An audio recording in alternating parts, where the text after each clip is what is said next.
Okay, got the water back on, and I'm just gonna put this bubbler on here.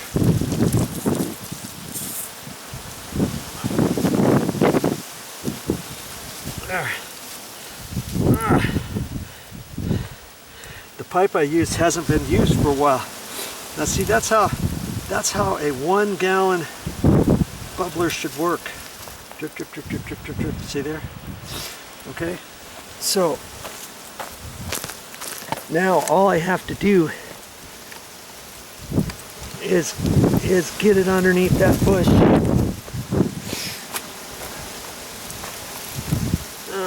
Put my gloves back on.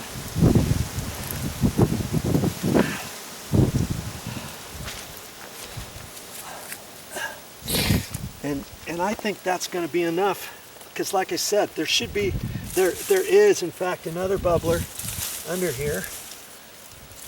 Okay.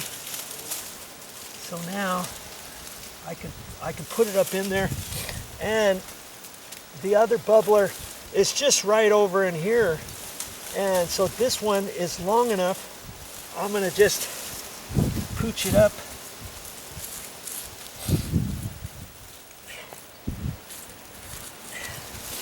And take another quick look at that, and it's up above everything. It's dripping fine, and I'm going to leave it. And you know, that other dripper that I was seeing,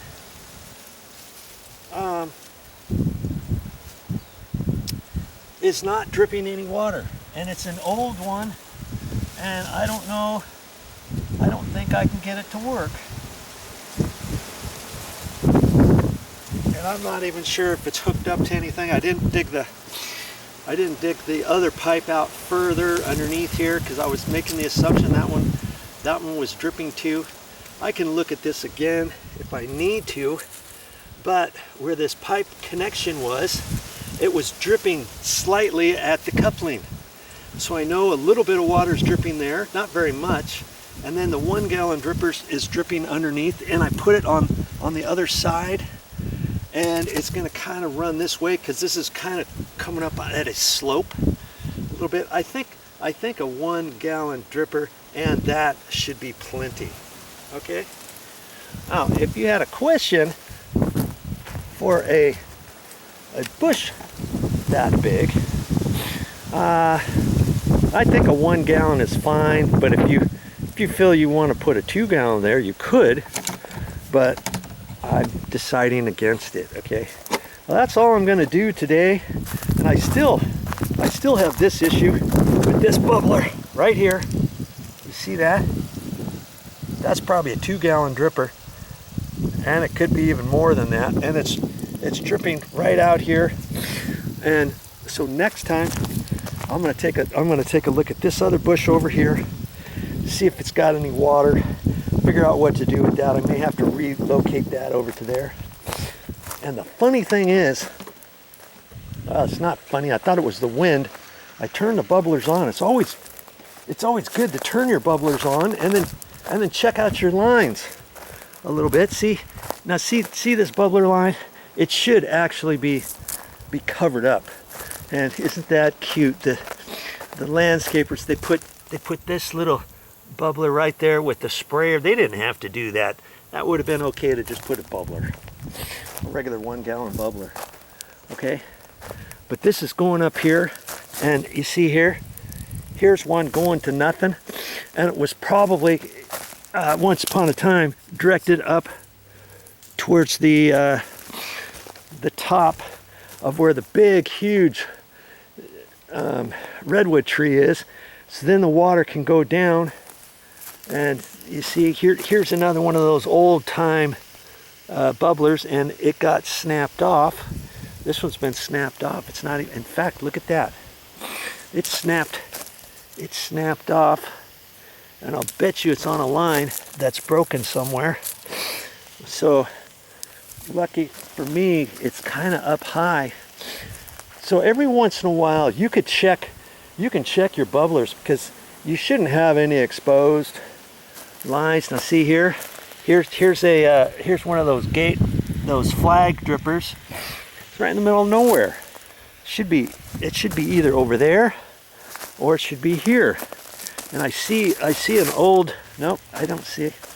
Okay, so there's some more stuff I should do, but I'm hearing some noises. And it sounds like there's a leak somewhere underneath one of these bushes. You hear that noise? Listen to that. It sounds like it's right in here. And see, here's the pipe. And it's just going like full steam ahead. And that's something.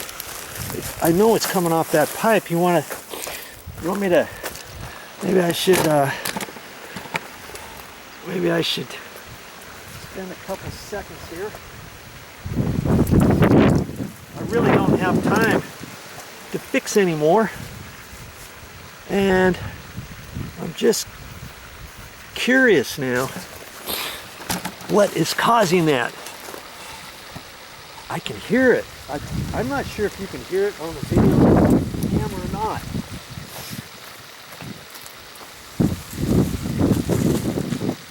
Let's just see, the line is right, it's just right here.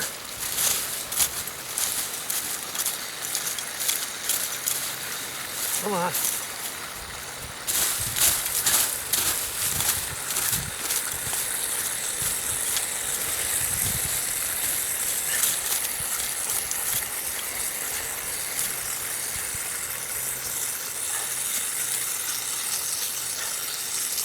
Ah, it's right here.